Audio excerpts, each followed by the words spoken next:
Двајца богаташи. Чита Александар Становиков. Имало во некој град еден многу богат човек и при се што бил многу богат, па не се држал на големо, чунќи бил и многу божевен човек. Што ќе му текне еднашка да стори? Ти тоарил 1000 тоари чоа на 1000 камили и испратил измеѓарите по далечни градови да ја продаваат чоата. Слушајте вамо, мои верни измеќари, му рекол. Ќе ја носите чоава да ја продавате по градоите. Арно, ама ќе гледате само на еден човек да му ја продадете. Изим немате да ја крчмите на мнозина луѓе.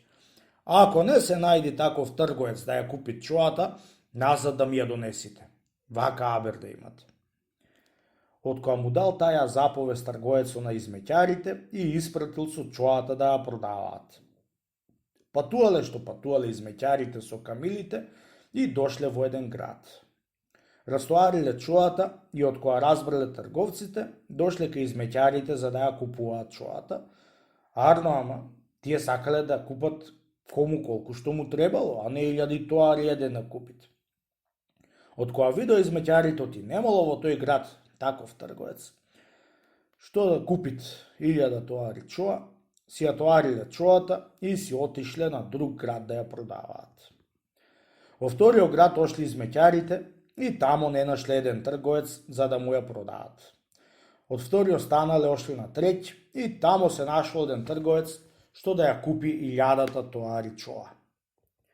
Од која ја купил трговецот чоата, ја однесол дома и му заповедал на мајсторите што му правиле еден сарај, да ја сечат чоата со тесла наместо колчишта, да ја клаваат во варта и да ја мачкаат варта под зидовите од сараите.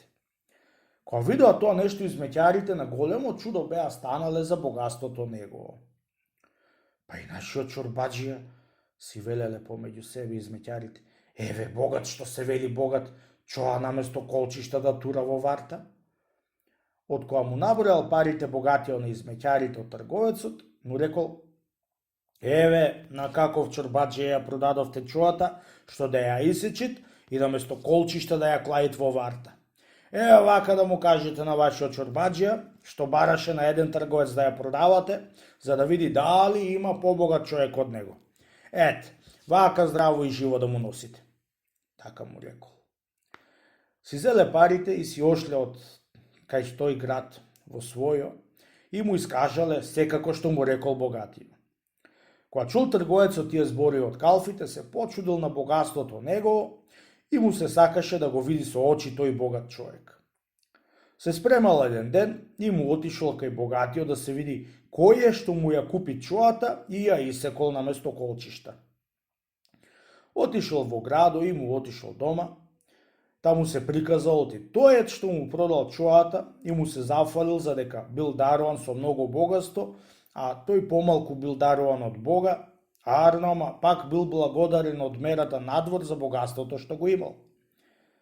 Од која го услушал големиот богат гостинот и од која чул оти стоката негова му била даена од Бога, а не спечалена од него, му се опудил накриво и му проговорил на големо вака. Да зер ти бре чорбаџи си ја добил стоката твоја од Бога, а? Да не си ја спечалил? Море будала чорбаџи, зер Господ ти ја пушти стоката од небеси, да што ми велиш оти Господ ти ја дал тебе и мене. Господ дава од небеси дош, град, за пакосни правит на нивието. А снег ни дава и слана, не стока. Разбра што ти кажал сега чорбаџи? Али не разбра. Ете вака да знаеш ти. Оти, јас сум ја спечалил стоката и уште ќе печалам со ербаплако мој што го имам. Ела по мене сега да ти ја покажам стоката боја што сум ја спечалил сам јас, а не Господ да ми ја дал. Немој, не вели така, пријателе мој, му рекол на Божниот богат, за да не се го насрдиш Бога, а биди верен, оти без Божја помош ништо не може човек да спечели и спечеленото која да сака Господ, да му е милост, од ненадејно дават и од ненадејно земат. Разбрав што ми кажете, сетивот и ти си бил во умот на сиромасите, му рекол чорбаџијата и го повел со себе да му го покаже богатството си. Од која извиде негде богатството на богатиот, му пофалил дека бил многу побогат од него и оти Господ го дарувал. Утрото било недела и го поканил гостино чорбаджијата за да појдат в црква, да видат во кој стол седит и колкава чест му прават. Отишли утрото в црква и седнал во првиот стол што бил максус за него, а гостинов застанал до него. Сите се крстели и се молеле Бога луѓето, само чорбаджијата си стоел без да се молел на Бога. Мнозина луѓе сиромаси имало околу столот од богатиот, што стоеле и на Бога му се молиле, кој за крава да му даел Господ дека немал, за да си ја молзи и да му сркат децата мештеница, кој за уште еден вол да му даел Господ, за да му се сторат два и да си оре со нив, кој за едно магаренце да му даел Господ, за да си оди на дрва со него, за да не носи на рамо дрва, и друзи за друго што му требало, се молеле на Бога за Господ да му дајат. Молбите од сиромасите слушале двајцата богати чунчи, со глас дури се молеле на Бога да му дајат Господ тоа што му требало. Слушајќи богатиот молитвите од сиромасите, се изнасмел и му рекол на богатиот гостин: "Али слушаш, пријателе, овие сиромаси што стојат околу нас, што се молат на Бога да му дајат? Ич верувам за Господ од небоси да му пушти магаре, вол, крава таква." "Верувам, чорбаджи," му рекол гостино. "Ами, како не верувам, кога Господа му е милост, ни дал мене и тебе, и тој да сака пак да ни ја зема стоката, дури да трепниме со око." "Море, не веруј, бре, чорбаджи, таквие будалски умишта како од овие сиромасиве што му се молат на Бога," му рекол, "за да му дајат Госпо с магариња, крави и волои. Мене вака ми се молат да му давам. Еве сега ја едно излегување од црква и да му давам. Чунчи, јас сум спечалил со рибаплакот мој стока, туна и Сава. Ти сам види, пријателе, од јас сараите што и правам 10 години време, уште не имам битисани и чојата твоја што ја купив, ја турам во варта како наместо песок, ја клавам како наместо колчишта. Разбра, али не разбра?" Од тие тешки зборови што ја велел големиот чорбаджија, се чудел гостино и набожниот чорбаджија, оти да немат страф од Бога, да не го осиромашит Господ. Арно ама, не знаел гостино, оти Господ уште на часот заповедал да му пропаднат куќите што и праел 10 години време, да нов земи, и сета стока да му се стори прав и пепел. Излегле од црква двајцата и се упатиле за дома да си одат.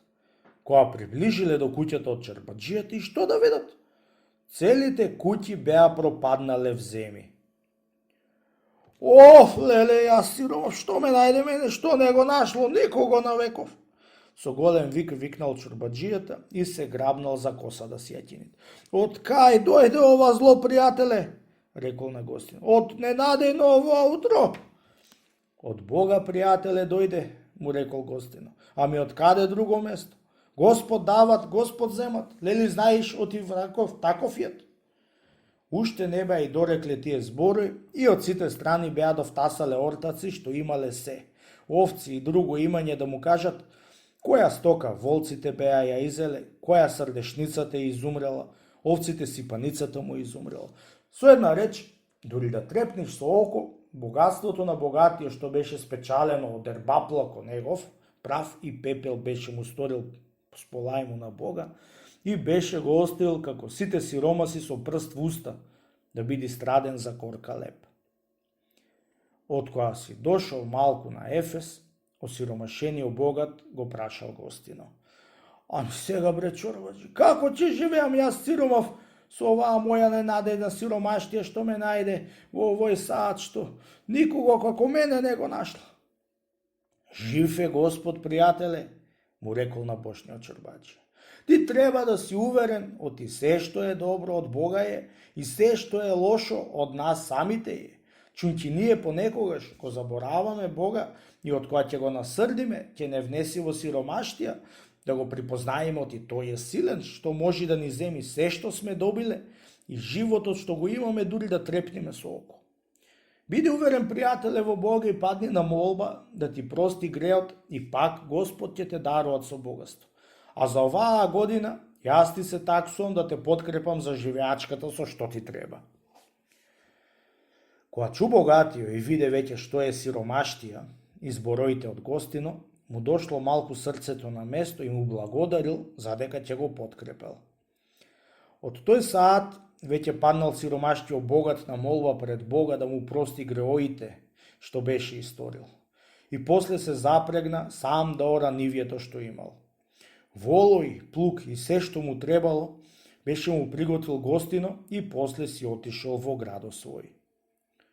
Кога беше се нашол во крај на сиромаштија богатиот, ватил да ора нивите и тики Бога да моли, за да го прости што му грешил со неговото високоумие.